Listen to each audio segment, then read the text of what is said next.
Thor vs. Wonder Woman. The god of thunder against the princess of the Amazons. It's a battle for the ages, a clash of mythologies, and one of the most debated matchups in comic book history. So, who would actually win this epic showdown? Let's break it down, looking at their powers, weapons, fighting styles, and key weaknesses to find a definitive answer. First, let's talk raw power. Thor Odinson is the son of Odin, an Asgardian powerhouse who commands the very storms themselves. His strength is off the charts, allowing him to shatter mountains, wrestle with cosmic beings, and even hold his own against the Hulk. His durability is just as insane. He can withstand the heat of stars, the crushing pressure of a neutron star, and blows that would vaporize lesser beings. And of course, there's his control over lightning. He doesn't just summon it, he is the storm. This isn't just regular electricity, it's cosmic, mystical energy capable of leveling entire cities. On the other side, we have Diana of Themyscira, Wonder Woman. As a demigoddess, daughter of Zeus and Queen Hippolyta, she's blessed by the Greek gods. Her strength is legendary, easily on par with Superman's. She can tow islands, break Green Lantern constructs, and trade blows with beings like Doomsday. Her speed and reflexes are where she truly shines. She's fast enough to deflect thousands of projectiles at once, moving at speeds that make bullets look like they're standing still. Her durability is also immense, thanks to her divine heritage.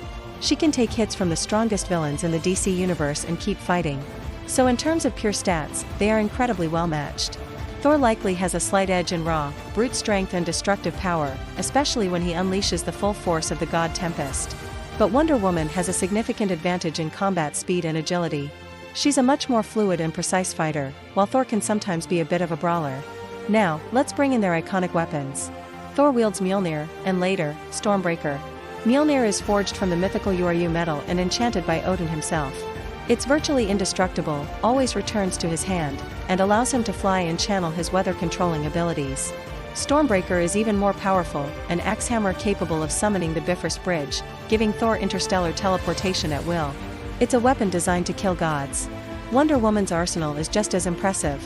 Her bracelets of submission are completely indestructible, forged from the aegis of Zeus. They can deflect any attack, from bullets to Darkseid's Omega beams. When she clashes them together, she can create a massive concussive blast of divine energy.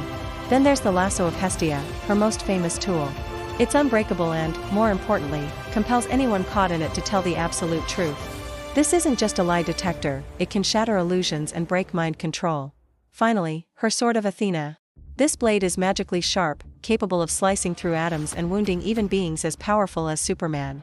This is where the fight gets really interesting. Thor's hammers are devastating offensive weapons, but Wonder Woman's bracelets are the ultimate defense. She could potentially block or deflect anything Thor throws at her. Her sword poses a massive threat to Thor. While he's incredibly durable, he is not completely invulnerable to piercing or cutting damage, especially from a magical blade of this caliber. He's been cut by Asgardian blades before, so Diana's sword could definitely draw blood. Let's consider their combat skills. Both are ancient warriors with thousands of years of experience. Thor was raised in the warrior culture of Asgard, fighting frost giants, dragons, and cosmic threats since he was young. He's a master of hammer fighting and hand-to-hand combat, though his style can be direct and overwhelming. Wonder Woman, however, was trained by the Amazons, the greatest warriors in the DC universe. Her training is more disciplined, strategic, and technically refined. She's a master of countless fighting styles, both armed and unarmed. She's not just a warrior, she's a tactician. She analyzes her opponents, finds their weaknesses, and exploits them with ruthless efficiency. In a pure skill versus skill matchup, Diana has the clear edge. She's the more disciplined and technical fighter. What about their weaknesses? Thor's greatest weakness has often been his arrogance and his reliance on Mjolnir. While he has outgrown much of this, he can still be overconfident, rushing into battle without a solid plan. There was also the warrior's madness, a berserker rage that increased his strength but made him reckless. Wonder Woman's primary weakness is her vulnerability to piercing weapons, which we've already discussed. Also, in some older versions, having her bracelets of submission bound by a man would render her powerless, but this weakness has largely been written out of modern comics. Her more consistent vulnerability is her own compassion. She prefers to reform her enemies rather than destroy them, which can sometimes be a disadvantage against a foe who is going all out. However, against an opponent as honorable as Thor, this is less likely to be a factor. So, let's imagine the fight. It begins. Thor summons a massive storm, unleashing colossal bolts of lightning. Wonder Woman, with her incredible speed, deflects the bolts with her bracelets, closing the distance between them. Thor swings Mjolnir, a blow that could shatter a planetoid, but Diana parries with her own bracelets, creating a massive shockwave. They engage in close-quarters combat. Thor's brute force is immense, each punch shaking the very ground. But Diana is too fast, too skilled. She evades, blocks, and counters, her movements a blur. She's not just defending, she's looking for an opening. She uses her lasso, trying to ensnare Thor. If she succeeds, the fight could end right there. Compelled by the lasso, Thor would be unable to lie or resist her commands. She could simply command him to stand down. But Thor is no fool. He recognizes the danger of the lasso and uses Mjolnir's winds to keep it at bay. He unleashes his ultimate attack, the God Blast, a wave of pure, concentrated divine energy. Wonder Woman crosses her bracelets, creating her own defensive blast. The two forces meet in a cataclysmic explosion that vaporizes the landscape for miles. When the dust settles, they are both still standing, but battered.